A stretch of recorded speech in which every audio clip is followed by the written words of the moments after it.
Welcome to School Safety Talks, the podcast where we explore the critical issues surrounding school safety, leadership, and the value of human life. Today, I'm honored to speak with one of the most respected voices in Jewish thought and interfaith dialogue, Rabbi Pinchas Brenner, former chief rabbi of Caracas, Venezuela, author, teacher, and international spiritual leader. Rabbi Brenner has dedicated his life to build understanding and guiding communities around the world. Today, we dive into the Jewish view of life, responsibility, and protection. Thank you, Rabbi. Thank you for being here. Thank you for asking me. From the spiritual point of view and from the Torah point of view, the Halakha point of view, why is so important the preservation of life? Well, first of all, I believe that man has a mission in this world. You weren't created just to eat and to sleep. You have something to do in this world. In order to do any of these things, you must be alive. When there's no life, there's nothing. So therefore, the most important thing is life. As a matter of fact, not only Judaism, I think every state, as a first obligation, has to ensure the physical integrity of its people.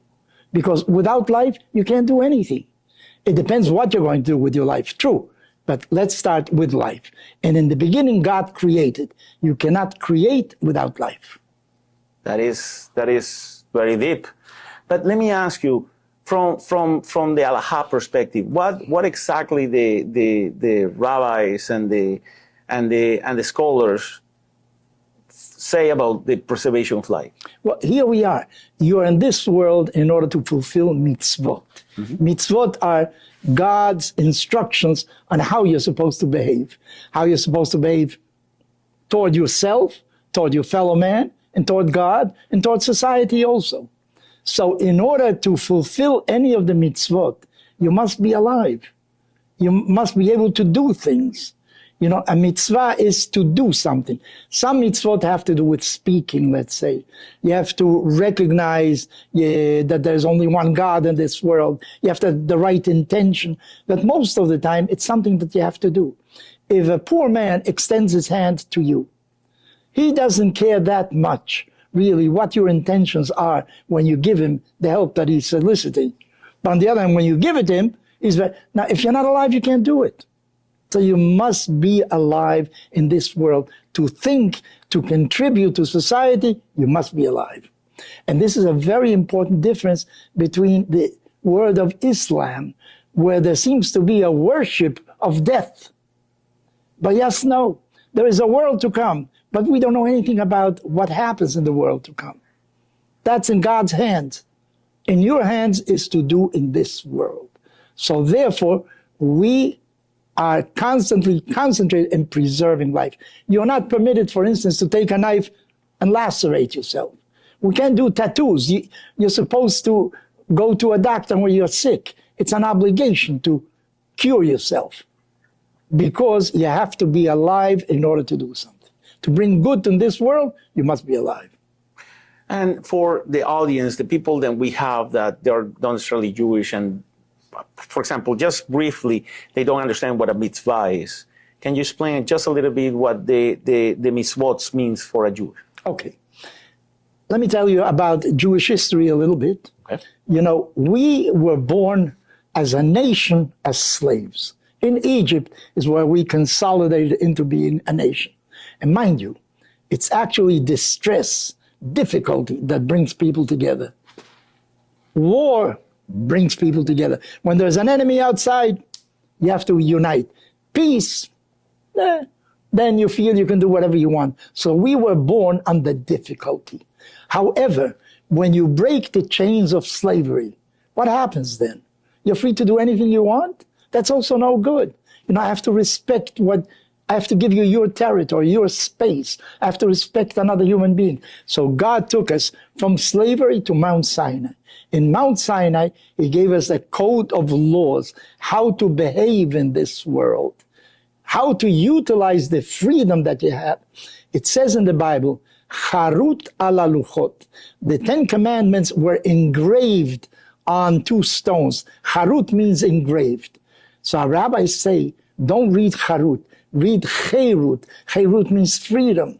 Actually, the law gives you freedom. If there is no law, you can't walk in the street because somebody is going to do something to you. But there are laws in this world that protect you so that you can exercise your freedom as long as you don't interfere with somebody else's freedom. Let me ask you something, because you mentioned something that caught my attention. Hard times produce great leaders, and good times produce weak people. Can you type that to what you just said? That's right. As a matter of fact, I'll tell you something that may be a heresy. Israel is surrounded by enemies that want to destroy it, and you see it more every day. The more they want to destroy you, Most unite we are. it unites you. If there would be peace around Israel, maybe we would eat each other up, because we Jews are very difficult people. We have independent thinking. I think like this, you think like that.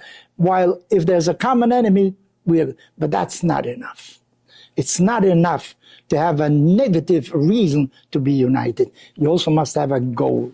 What is the goal of the Jewish people? The goal of the Jewish people is to be a co-creator with God. Rabbi Akiva, one of our greatest sages, had once a discussion with a Roman called Rufus. Rufus said the following: why do you circumcise your children, your boys? If God wanted you to be circumcised, you would have been born circumcised, right? So Rabbi Akiva said, how do you do bread? God gave you the sources for bread, the seeds in order to have wheat. But then you have to take this seed, you have to make it into flour, you have to combine it with water, you have to bake it. In other words, you are co-creator with God. God created this world, but he created an imperfect world.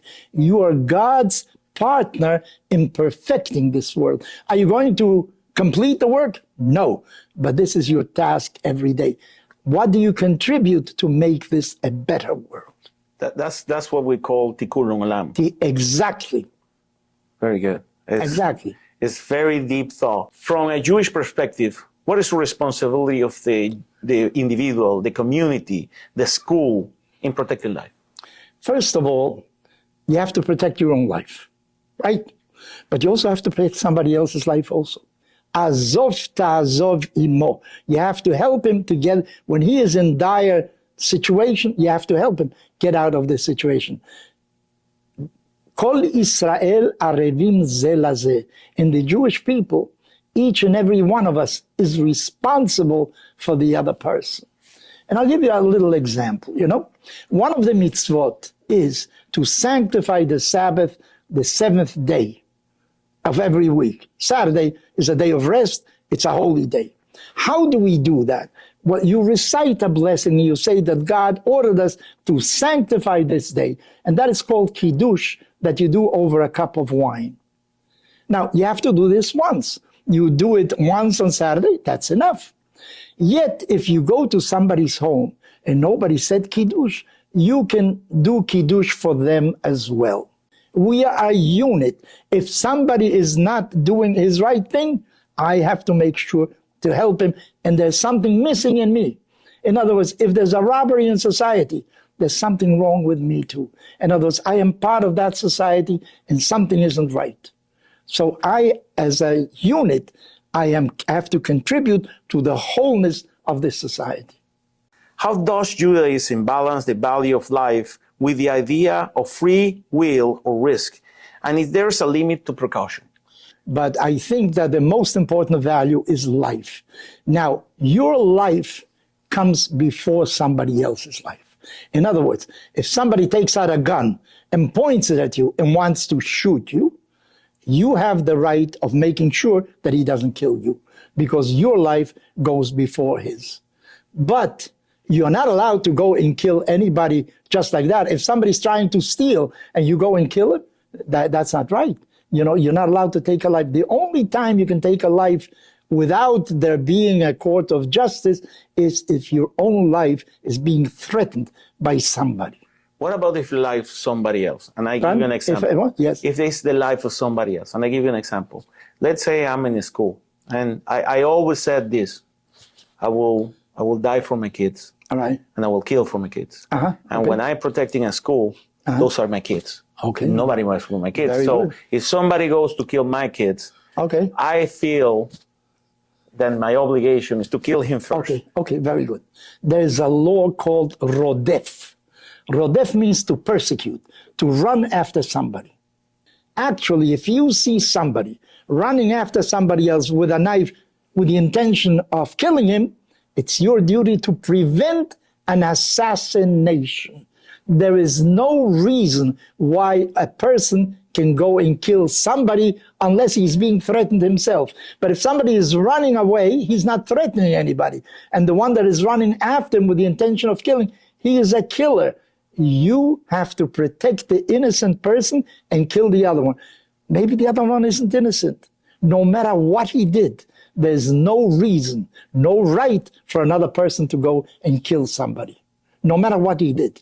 If he committed murder, let a court of justice, let him go before a court of justice. They will take care of him. But you cannot take the law in your own hands.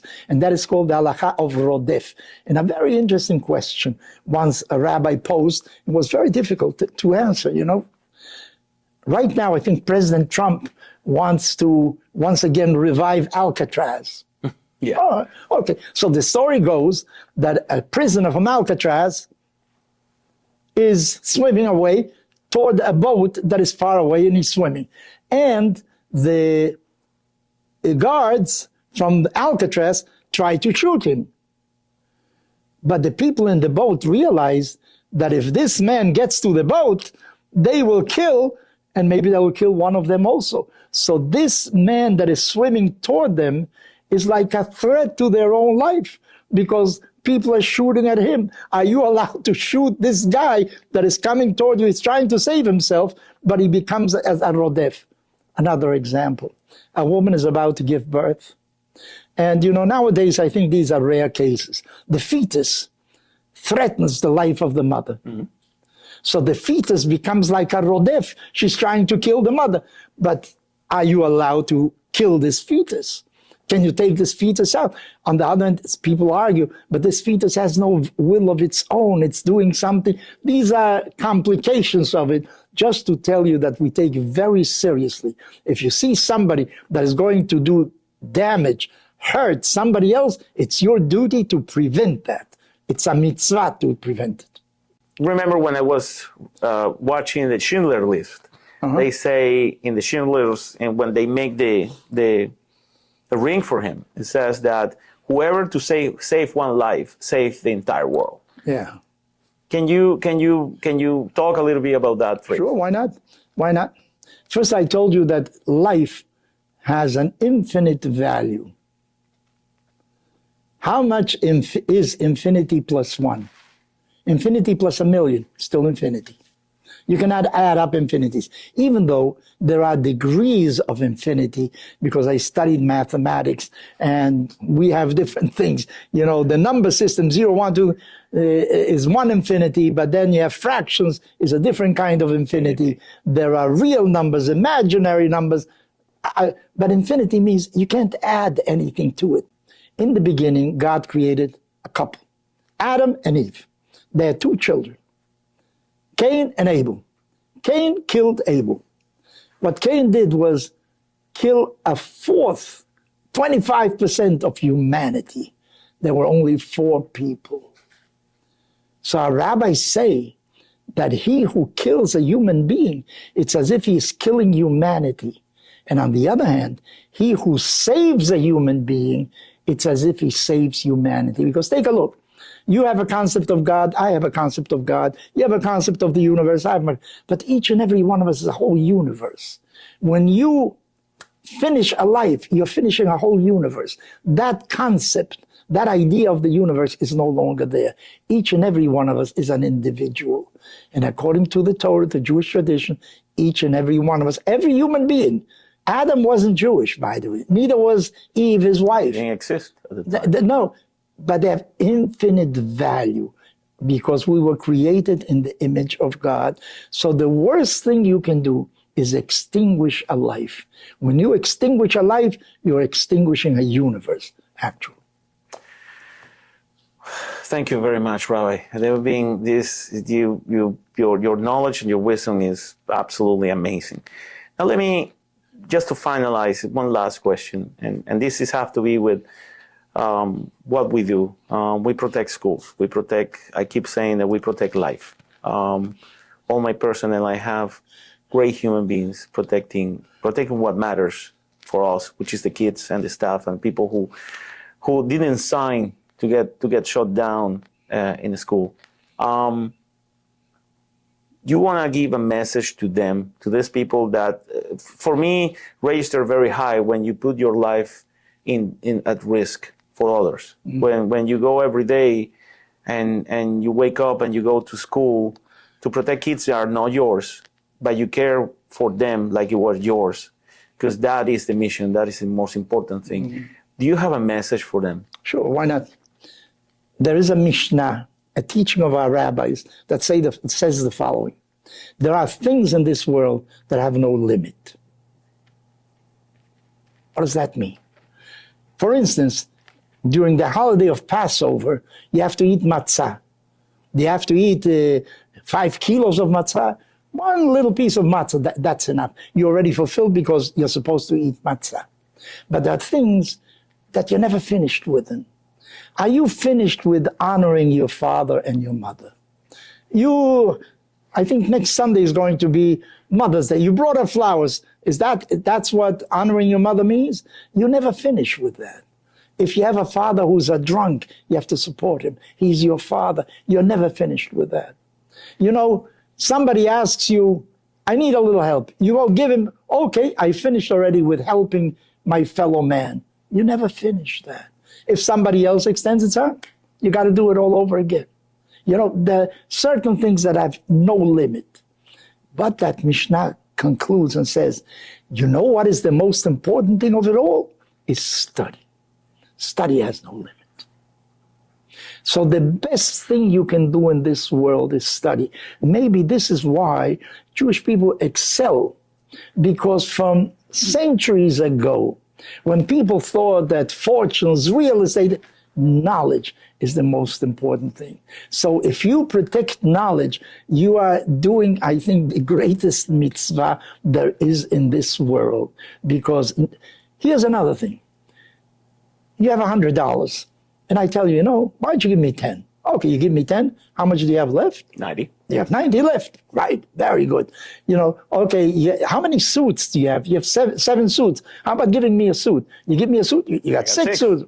Okay, you share with me some of your knowledge. Do you have less knowledge because you shared it with me? I have the same. Not only that, you have more.